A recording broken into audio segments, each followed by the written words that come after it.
Ọlọ́run á mú ṣépù ràkúnmí ó fàyọ láti inú àpáta, ó fi àpáta nígbà tí èèyàn bá fi àpáta design ràkúnmí pé ṣépù àpáta ni wọ́n gbẹ́ bí ẹni pé èèyàn ń gbẹ́gi léèrè. Ọlọ́run gbé àpáta yẹn ó gbẹ́ ní ṣépù ràkúnmí fún wọn, ó wá ní kí ẹ̀mí kó bọ́ sí ara ràkúnmí yìí láàbàkẹ́bí wọ́n á wò eléyìí mọ̀. ṣùgbọ́n àwọn tí wọ́n ṣe lébékèfèrí ni wọ́n, gbogbo àdéhùn tí wọ́n ṣe ṣáájú kọ́lọ́run bá tó gbé iṣẹ́ ìkalẹ̀ pé àtọ́ bá ti dé, Ọlọ́run sọ fún wọn pé tó bá ràkúnmí tí wọ́n béèrè fún yìí á mú jáde wá fún wọn nínú àpáta torí pé ó ń jọ wọ́n lójú. ṣùgbọ́n tá a bá mú wá fún wọn tí ó tẹ̀lé ni pé wọ́n jọ máa pín omi mu láàrin ara wọn ni. ràkúnmí yìí ó dẹ̀ burú débi pé níjọ́ tó bá mu omi gbogbo aráàlú ò ní rí omi kankan pọn mọ́. gbogbo kànga bó ṣe wù kí tí gbogbo òlú mu, ẹ̀ẹ̀kan tó ń bá ti ẹnu bọ̀ ni ó mu gbogbo omi inú kànga yẹn tán, ó tún jọ́ kejì káwọn aráàlú kí wọ́n tó rí omi pọn. wọ́n sá mú wá, àwọn fẹ́ rí irọ́ ní gbogbo tó ń wúyẹn kẹ́rù olè bá àwọn ni. gbogbo tí ànábì sọ léhùn sọ yìí kò lè ṣeé ṣe ìkànkà bọ́lá wọn ṣe lòun ṣe sọ fún yìí. Ọlọ́run wá fa ràkúnmí jáde fún wọn láti ara àpáta. ràkúnmí wá bẹ̀rẹ̀ sí wọ́n wá jọ ń pín omi mu.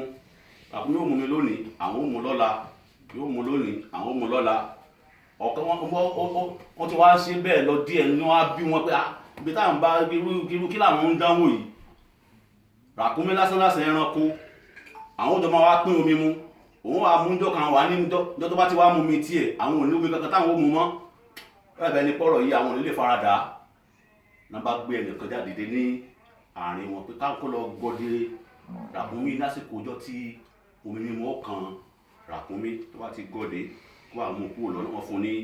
owó. Ọlọ́run wá fi ń sọnù Kùránì yẹn pé izimba afa àṣìkọ́ọ̀ha, wọ́n gbé olórí ibú jù lọ láàrin wọn torí pé olóṣorí ibú jù lọ láàrin wọn. ràkúnmí Ọlọ́run wá lọ gún pa. so àṣìkọ́ tá a fẹ́ lò ń bẹ̀ ó ní pé Ọlọ́run bá fi orúkọ ẹ̀ Ọlọ́run fi pamọ́, Ọlọ́run ò dákú. ṣùgbọ́n tẹ̀fsírì padà ṣàlàyé fún wa pé àṣìkọ́ hátọ́lọ́run sọ yìí Kùdárù búnù Sálíf lóko ẹ̀ jẹ́. Kùdárù búnù Sálíf ṣọ́lọ́run ọba tó fi oko ẹ̀ pamọ́ ṣé kò mọ oko ẹ̀ ni, but kò dárúkọ ẹ̀ ń bẹ̀ ó ní zimba asa àṣìkọ́ọ̀ha, wọ́n gbó lórí ibú jù lọ láàrin wọn nítorí wọn fi kọlifáyì ókọ tiẹ̀ nìyẹn. àtàwọn oríṣiríṣiríṣiríṣi àwọn ọ̀rọ̀ míì nínú Al-Qur'an ìyẹ̀pọ̀lọ́wọ́ ọba yóò fi ókọ pamọ́, ìgbà míì yóò dá orúkọ. ṣùgbọ́n gbogbo eléyìí tí a wá ń sọ yìí láti lè fi jẹ́ kí àlàyé ó tún hàn díẹ̀ sí wa ni, torí pé níbi tí ọ̀rọ̀ ẹ̀sìn Islam wá dé nílẹ̀ Yorùbá wa,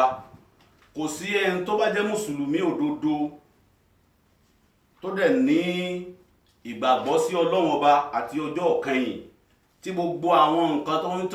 tó ń ṣẹlẹ̀ nínú ẹ̀sìn wa yìí tí ò ní máa bà ní inú jẹ́, kódà yóò máa bí nínú. ṣé wàá mọ̀ pé nígbà tí ọ̀rọ̀ bá wá délẹ̀, àwọn tá jẹ́ mùsùlùmí lórílẹ̀ ayé Ọlọ́run ló máa yé wa, káwá pé àwọn tá wà ní ilẹ̀ Yorùbá nìkan, gbogbo wa ò ní jọ rí bákan náà. ọ̀rọ̀ máa ń dùn wá ju ara wa lọ. bàbá rẹ̀ ṣe rí ọ̀rọ̀ reaction tí ẹnìkọ̀ọ̀kan tó lè ti ọ̀rọ̀ ẹnìkọ̀ọ̀kan jáde wá, ó máa yàtọ̀ sí ara wọn. ní tèmi lè rí kémi ó mú mọ́ra, tí àwọn bá rí irú nǹkan yẹn wọ́n lè fi bínú. ẹ rí i pé wọ́n ní gbogbo ọ̀rọ̀ tí àgùntàn tí ewúrẹ́ tó fi ń bínú, tó fi ń falẹ̀ ya, làgùntàn fi ń ṣèrànwò. ṣé wàá rí àwa dárúkọ kò sí tó ṣe pàtàkì jùlọ tó ṣe pé gbogbo ẹni tó bá ti jẹ́ mùsùlùmí tó dẹ̀ mọ̀ pé òun ń sọ ọ̀rọ̀ síta táwọn èèyàn ń gbọ́, òun náà gbọ́dọ̀ ní ìbẹ̀rù Ọlọ́run nínú ẹ̀mí lọ́dọ̀ ara ẹ̀ pé ọ̀rọ̀ tó ń fẹ́ sọ síta yìí ṣé kò ní sọ ọ̀pọ̀lọpọ̀ àwọn èèyàn nù, ṣé ò ní sọ ọ̀pọ̀lọpọ̀ àwọn èèyàn nù, torí pé oníkálukú náà ni ó mọ bóun bá ń parọ́, yóò mọ̀ nínú ẹ̀mí ẹ̀. bẹ́ẹ̀ bá ń sọ òdodo, èèyàn ó mọ̀ nínú ẹ̀mí ẹ̀. àwọn aburú tó ń ṣẹlẹ̀ nínú ẹ̀sìn wa yìí, tí èèyàn bá ń wo damages tó lè kọ́ọ̀sì, nígbà ó bá délẹ̀ tán yóò dùn ẹnìkọ̀ọ̀kan nínú ẹ̀mí pé kí ni tóun náà ṣe, ipa wo lòun lè sà lórí ẹ̀ láti má jẹ́ kíkiní yìí kó tàn ká gbogbo lẹ̀ nínú àwọn oríṣiríṣi àwọn ọ̀rọ̀ tí à ń gbọ́ àbí tí à ń rí tí ó dàbí ẹni pé bóyá ó ń fa gbọ́n mi sí omi òtó. Alákọ̀ọ́kọ́ ń bẹ òun náà ni ọ̀rọ̀ nípa àyà Al-Qur'an. Àyà Al-Qur'an. Al-Qur'an ni Ọlọ́run fi rán Ànábì wa Muhammad sallallahu alaihi wasallam láti lè wá fi jẹ́ ọ̀nà mímọ̀ fún wa torí pé ká má bàa ṣìnà, ká má bàa sọnù. Ọ̀rọ̀ Al-Qur'an tí a wá ń sọ̀rọ̀ nípa ẹ̀ yìí, Ọlọ́run ti wá ó ti gbé àlàyé ẹ̀, ó ti fi rán Ànábì wa Muhammad sallallahu alaihi wasallam. Àwọn sàábé gba ọ̀rọ̀ lọ́dọ̀ Ànábì, àwọn tàbí gbà lọ́wọ́ tí wọn tàbí gbogbo wọn gbà títí tí ó fi di pé ó dé ọwọ́ tí wà yìí. Àgbọ́yé tí Ànábì Muhammad nínú fún àwọn sàábé, èyí táwọn sàábé nínú wọn fún àwọn tábì'ìn tó fi di pé dọ́dọ̀ tí wà yìí náà, a lè ti dúró lórí àgbọ́yé àwọn sálàfí, àwọn gbogbo àwọn tó ń pè ní sálàfí òun náà láti orí Ànábì Muhammad sallallahu àwọn tó wọ́n ti lọ, àwọn tó ṣe pé wọ́n ti àwọn àfáẹ̀sìn tí wọ́n ti lọ, àwọn náà pè ní sálàfí. Ọ̀rọ̀ tí wọ́n ti gbọ́yé, kéèyàn kan wá tún dé lónìí kó tún wá sọ nǹkan míì nípa ọ̀rọ̀ Al-Qur'ani Ọlọ́run ọba. Ṣé wọn kí gbogbo mùsùlùmí ló gbọ́dọ̀ bí nínú, ó gbọ́dọ̀ ta gbogbo mùsùlùmí ayé gbọ́dọ̀ ta wá ní ara. Ní àpèjúwe tó ló súnmọ́ méjèèjì tó fàtà fi kọ́kọ́ tì síwájú pé o lè dá orúkọ, o lè mọ́ dárúkọ, ṣùgbọ́n orúkọ dídá ó tún pé oríṣiríṣi. Ọ̀tọ̀ ní kéèyàn ó máa dá kọ́kọ́ máa bú èbú, kó máa ṣépè, kó máa fi àbùkù kan tó ṣe kó ṣe àṣìṣe. Ọ̀tọ̀ ní kó pè ní pé ti ọmọ ìyá méjì, kó fún ní ìmọ̀ràn. Torí pé téèyàn bá ṣe ìbàjẹ́ nínú ẹ̀sìn tó bá dá ọ̀rọ̀ pàápàá Al-Qur'ani Ọlọ́run ọba, tó bá fi rí kó bá fún ní ìtumọ̀ tí kìí ṣe ìtumọ̀ tiẹ̀ látara ìfẹ́ inú tóun ní, tó bá ṣe, Ọlọ́run ti ṣe àlàyé ibi tí ó dé sí níjọ́gbéǹde àlìkìyámọ̀. Àyà Al-Qur'an yẹn náà á padà kájáde síta táwa náà ó gbọ́. Gbogbo ẹni tí ọ̀rọ̀ bá kàn, bí wọ́n bá dá orúkọ yín, wọ́n dárúkọ yín látorí pé kẹ́ ẹ bá lè ti ara wọn ṣoríire ni. Bí wọ́n bá dákọ̀ yín kí ni tẹ́ fẹ́ ṣe? Ọlọ́run ọba òun lè ń bá ta kàngbọ̀n. Wọ́n á ń pè ní kẹ́ ẹ ṣàtúnṣe, ẹ wá ń bínú, ẹ wá ń jà. Ẹni tó ń dárúkọ bó ṣe bí ọ̀rọ̀ bọ́rọ̀ Ọlọ́run ọba ṣe ká ní ara sí ló fi ń dárúkọ, tó ẹ́pà ní ẹ̀ bá dáa. Ẹni tí ò dárúkọ náà tó náà bá dá sí, òun náà ò ṣe ìbàjẹ́ kò sáburú. Oníkálukú tí gbogbo pàtí ẹnìkọ̀ọ̀kan bá sà nínú ẹ̀sìn, ẹnìkọ̀ọ̀kan bá níwájú Ọlọ́run ọba. Quran chapter 42 bẹ́ẹ̀ mo tí kọ́kọ́ fẹ́ bẹ̀rẹ̀ àlàyé ọ̀rọ̀ yìí. Suratu Shura, kí l'Ọlọ́run sọ ní ààyè yìí? Quran 42 verse 49, níbẹ̀ ni a ti fẹ́ gbé. Ṣẹ́ka Quran 42 verse 49. Ṣé ti rí?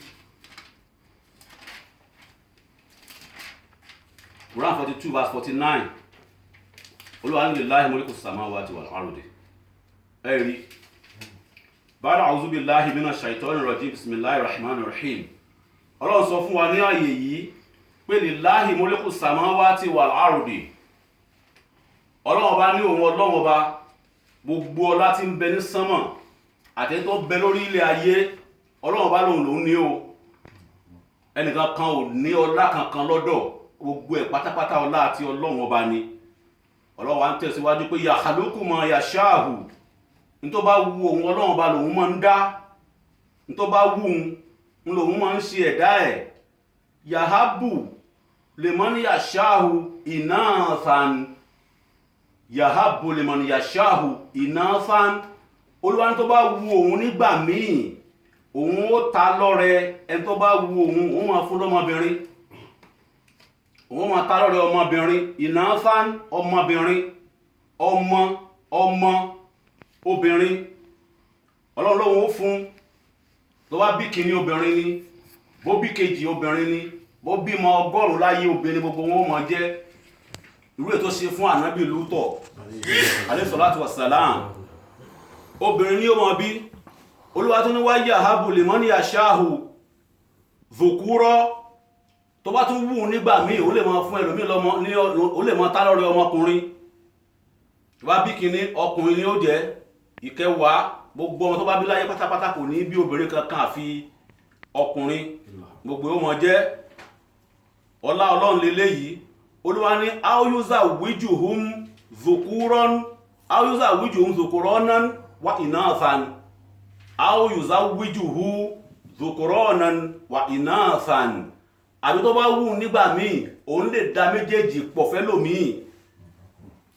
yóò máa rí ọmọbìnrin bí yóò máa rọ ọmọkùnrin bí ó bá bọ́kùnrin lẹ́yìn wá tó dìgbà míì ó tó bí obìnrin aláfíbọ̀ Ọlọ́run tó bá wù wọn a máa ṣe bẹ́ẹ̀ fún ẹlòmíì wayaj'alu man yasha'u aqiman yaj'alu liman yasha'u aqiman ẹni tó bá tún wù nígbà míì òun ó ṣe ní aqiman òun ó ṣe ní àgàn àtọkùnrin àtobìnrin òun ò ní fún ní kankan òun kàn fílẹ̀ bẹ́ẹ̀ ni kò lẹ́sẹ̀ lọ́hun kò ṣẹ̀ṣẹ̀ kan lọ́tọ̀ àwọn tọ́lọ́hun ṣe méjèèjì fún wọn ò ṣe oore kankan fọ́lọ́hun níbi kan yàtọ̀ sí eléyìí tí Ọlọ́run bá ò ṣe fún yaj'alu man yasha'u aqiman bó bá wù òun ó ṣẹlòmíì ní àgàn kò ní rí kankan bí Olúwa ní innahu alimun qadirun torí pé Ọlọ́run ọba yìí ọba tó ṣe pé ọba onímímọ̀ ni Ọlọ́run ọba qadirun ni ọba tó ṣe pé ó máa ń ṣètò nǹkan máa ń pè gbogbo nǹkan ni aya al-Qur'an ní ìtumọ̀ tí ànábì Muhammad sallallahu tó gbọ́yé pẹ̀lú aya al-Qur'an yìí nìyí ìtumọ̀ yìí ni ànábì sọ fún àwọn sahaba al-kiram pé ìtumọ̀ aya yìí ní gbogbo àwọn tábìrín àgbọ́yé wọn nípa aya yìí ó ní pé Ọlọ́run sọ̀rọ̀ nípa ọmọbìnrin àtọmọkùnrin àfáà kan wá ń ṣe wáàsí nípa rú àyà tí a ké tán nísìnyí Quran chapter 42 verse 49 ó wá ń sọ níbẹ̀ pé ọ̀rọ̀ tí Ọlọ́run bá ń sọ yìí pé àwọn kan ní ọ̀rọ̀ ń pa ọmọ Ọlọ́run bá ń sọ nínú àyà yẹn pé ọ̀rọ̀ ń pa ọmọ Ọlọ́run ṣe mọ́ sọ̀rọ̀ nípa ọmọ ṣọ́lọ́ ń bímọ ní ó fi mọ́ sọ̀rọ̀ nípa ọmọ ni ọ̀rọ̀ burúkú ni ọ̀rọ̀ yìí wallahi tallahi ọ̀rọ̀ burúkú kí sọ́lọ́ ń bímọ ní ó fi mọ́ sọ̀rọ̀ nípa ọmọ ṣọ́lọ́ ń jẹ́ èèyàn tó fi ń sọ̀rọ̀ nípa èèyàn àbọ́lọ́ ń jẹ́ ẹranko tó fi ń sọ̀rọ̀ nípa ẹranko ní Al-Qur'an àbọ́lọ́ ń jẹ́ ẹyẹ oko tó fi ń sọ̀rọ̀ nípa àwọn ẹyẹ oko ní Al-Qur'an àbọ́lọ́ ń jẹ́ òṣùpá àbọ́ jẹ́ oòrùn ṣé ó sọ̀rọ̀ nípa òṣùpá nínú Al-Qur'an ṣé kò sọ̀rọ̀ nípa oòrùn nínú Al-Qur'an wọ́n wá ń sọ pé sọ́lọ́ ń bímọ ní ó fi mọ́ sọ̀rọ̀ nípa ọmọ ni ṣé tọ́lọ́run bá wá bímọ ó túmọ̀ sí pé kò lè sọ̀rọ̀ nípa ọmọ ni kò burú ẹ wá béèrè lọ́wọ́ àfáà pé kí ni ọ̀rọ̀ wọn Ọlọ́run sọ nínú àyà Al-Qur'an yìí Quran chapter 42 verse 49 òun wá ń sọ lẹ́nu tiẹ̀ òun náà bá ń gbọ́ tó bá wù ú kó ṣe àtúnṣe kò ṣe nídìí kéèyàn máa fọ́ọ̀sì èèyàn pé láti lọ túnṣe ní o kó má túnṣe ní ó fi lẹ̀ bẹ́ẹ̀ má túnṣe nítorí bá bá gbogbo ibi tóun bá bàjẹ́ dé ìtọ́lọ́mbá ní káwa ó lè rí ṣe àtúnṣe níbẹ̀ á wí síta ó jẹ́ pé àwọn tí wọ́n ti gbọ́ ti ẹ̀ náà tó gbọ́ ti ẹlòmíì choice wá wà lọ́wọ́ ẹnìkọ̀ọ̀kan ẹni tó bá wù kó tẹ̀lé tiẹ̀ ẹni tó bá wù èyí tá à ń sọ ẹni kó tẹ̀lé kó gbàgbọ́ kó náà lọ gbé Al-Qur'an kó yẹ̀wò fún rẹ̀ faman sha'a falyu'min wa man sha'a falyakfur ẹ̀ ń bá wù kó nígbàgbọ́ ẹni tí ò bá dé wù kó mọ̀ gbọ́ ó wá ń sọ ọ̀rọ̀ yẹn torí pé tó lè fà á tó fi ń sọ fún wa wípé ọ̀rọ̀ nípa ìmọ̀ wọ́n bèèrè lọ́wọ́ ẹ̀ pé ọ̀rọ̀ nípa kí tó bá yẹ pé Ọlọ́run ọba ò bá sọ̀rọ̀ nípa ọmọ ọ̀rọ̀ nípa kí ni Ọlọ́run wá ń sọ ní ààyè yìí Quran chapter 42 verse 49 ó lọ́rọ̀ nípa ìmọ̀ ni ó ní ìmọ̀ ni ọ̀rọ̀ tọ́lọ́run sọ wípé yahabu liman yasha'u inathan pé Ọlọ́run ọba tó bá wu Ọlọ́run ọba ó lè máa ta ẹlòmíì ní ọrẹ ọmọbìnrin nìkan ó ní ìmọ̀ abo lọ́lọ́run ọba ń sọ níbẹ̀ ìmọ̀ abo ó ní tó bá wo omi tọ́lọ̀ ti sọ wípé wáyà hábùlì mọ́ yàṣá òzòkúrọ́n pé tó bá wu ọlọ́run ọba ó lè mọ ta ẹlòmíì lọ́rẹ ọmọkùnrin tí ò ní fún ní kankan ní ìjọ ọmọkùnrin lọ ó láwọn oníyàn kì í ṣe ọmọkùnrin lọ́hún sọ ń bẹ̀ o pé ìmọ̀ akọ lọ́lọ́run ọba ń sọ ń bẹ̀ kí wá nìtumọ̀ ìmọ̀ abo kí nìtumọ̀ ìmọ̀ akọ nínú àlàyé tiẹ̀ tó ń ṣe ó wá ń sọ fún wa pé ìmọ̀ abo ó náà ní ìmọ̀ zọ̀hìrí pé ìmọ̀ akọ ìyẹn ní bàtìní ó pín ìmọ̀ ó pín sí méjì ayé Al-Kùránì Ọlọ́run tó ṣe pé tó clear ní o kò burú àkímọ́ tọ́lọ́run sọ ń bẹ̀ yaj'alu liman yasha'u àkímọ́ kí ni túmọ̀ àkímọ́ lọ́dọ̀ ti yín o ó ní àkímọ́ àgàn tọ́lọ́run bá ń sọ ń bí ni pé ó bá wu òun lè mọ́ òun ò ní fún ẹlòmíì ní ìmọ̀ kankan àti bàtìní àti zọ̀hìrí òun ò ní fún ní kankan nínú méjèèjì pé ìtumọ̀ àkímọ́ tọ́lọ́run bá ń sọ òní òun náà onítọ̀ríkọ̀ ni àfáà tí à ń sọ̀rọ̀ nípa wọn yìí o onítọ̀ríkọ̀ ni ṣe mọ̀ páwọn onítọ̀ríkọ̀ àwọn ọmọ ń fẹ́ fi yé gbogbo ayé pé n ti ń jẹ́ ìmọ̀ bàtìní ó ń bẹ nínú ẹ̀sìn Islam bákan náà ẹni tó ń jẹ́ ìmọ̀ zọ̀hìrí ó ń bẹ nínú Al-Qur'an bó fẹ́ bó jẹ́ pé ọ̀rọ̀ tí ànábì wa Muhammad sallallahu alaihi wasallam nínú hadith tí ànábì Muhammad tó wí jáde lẹ́nu ẹ̀ ó náà ní pé taraktukum ànábì ní taraktukum ala bayda'a mahja taraktukum ala bayda'a mahja layluha kannahariha wa la yazigha anhu illa halik sọ̀dọ́kà Rasulullahi anábì ní taraktukum ala bayda'a mahja mo fi yín mo ń lọ o ṣùgbọ́n mo fi yín lẹ̀ báyìí orí tí mo fi yín sílẹ̀ lórí iná ní tó ṣe pó clear tó plain tí ó dàrú layluha kannahariha òru rẹ̀ ó dàbí ọ̀sán ẹni ọ̀sán rẹ̀ ó dàbí òru ẹni onílẹ̀ Islam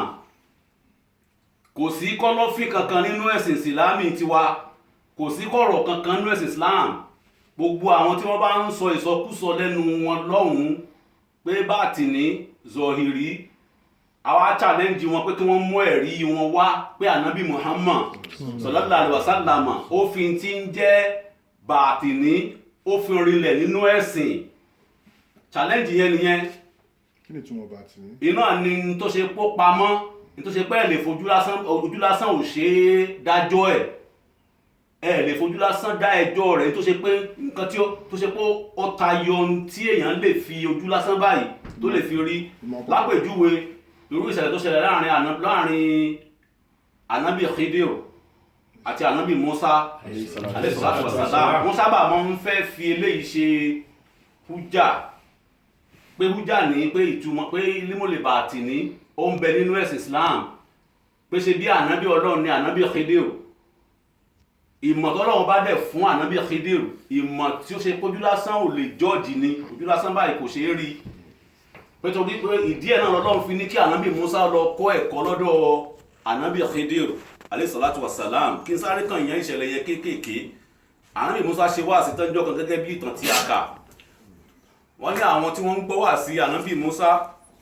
ara wọn wá rírì ọ̀rọ̀ méjì ló wáyé lórí ìtàn yìí version kan bẹ́ẹ̀ ni mò ń sọ version kan mí náà tún wà tó ṣe kó tún sọ nǹkan mí tó tún yàtọ̀ sí eléyìí tí mò ń sọ yìí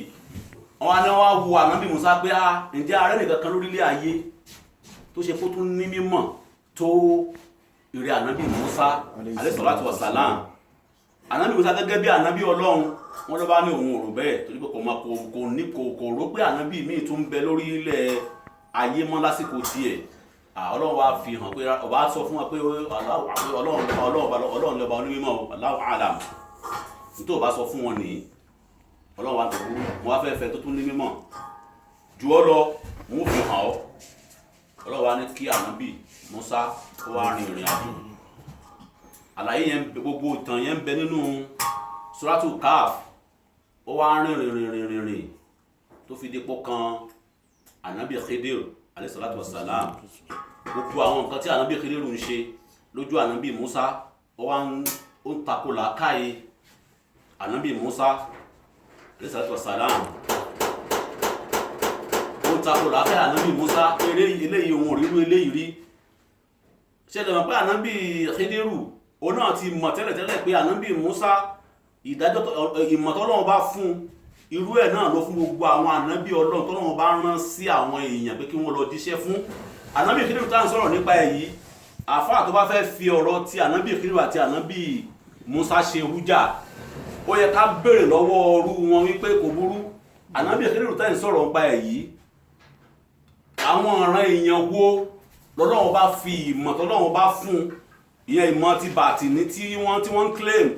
àwọn ìran èèyàn wo lọ́lọ́wọ́ bá fi rán sí lọ́lọ́wọ́ bá rán ànábì Khidiru sí bí kò lọ́wọ́ jíṣẹ́ fún pẹ̀lú mímọ̀ tọ́lọ́wọ́ bá fún pẹ̀lú mọ̀ bàtìní ìbéèrè àkọ́kọ́ nìyẹn ǹjẹ́ a rí ìlú kankan tọ́lọ́wọ́ bá rán ànábì Khidiru sí pé irú mọ̀ bàtìní tọ́lọ́wọ́ bá fún ànábì Khidiru yẹn ilé kó lọ́ máa fi jíṣẹ́ lọ́dọ̀ ọ̀rọ̀ àwọn èèyàn yẹn tá a bá rí ìlú ọ̀hún kí àfáà yìí kí wọ́n dárúkọ ìlú náà ìbéèrè àkọ́kọ́ nìyẹn ẹlẹ́ẹ̀kejì ń bẹ ó ní pé gbogbo àwọn ànábì Ọlọ́run pátápátá tọ́lọ́run bá rán sí àwọn èèyàn pé ẹ lọ́ máa jíṣẹ́ fún àwọn èèyàn pàtàkì jùlọ gbogbo àwọn tọ́lọ́run bá dákọ̀ ní Al-Qur'an 25 ní gbogbo wọn tọ́lọ́run kà ní Al-Qur'an ànábì Ọlọ́run pọ̀ rẹpẹtẹ Ọlọ́run ló mọ iye wọn àdìsí kan sọ fún wa pé 124,000 ni wọ́n 124,000 àdìsí kan sọ bẹ́ẹ̀ fún wa ṣùgbọ́n eléyìí tọ́lọ́run dákọ̀ ní Al-Qur'an 25 ni wọ́n gbogbo àwọn 25 yìí tọ́lọ́run bá rán sí àwọn ìlú kọ̀ọ̀kan orílẹ̀-èdè kọ̀ọ̀kan ìran wọn ilé wọn ìdílé wọn fámílì wọn ọmọ wọn ìyàwó wọn èwo lọ́nú gbogbo wọn lọ́lọ́run bá fi ìmọ̀ bàtìní rán pé kán ló máa fi jíṣẹ́ fún àwọn èèyàn wọn kí wọ́n sọ fún wa tá a bá rí nínú gbogbo àwọn ànábì Ọlọ́run tọ́lọ́run bá kà ní Al-Qur'an tọ́lọ́run fi límùlẹ̀ bàtìní tó fi rán sí àwọn èèyàn wọn kán dárúkọ ẹ̀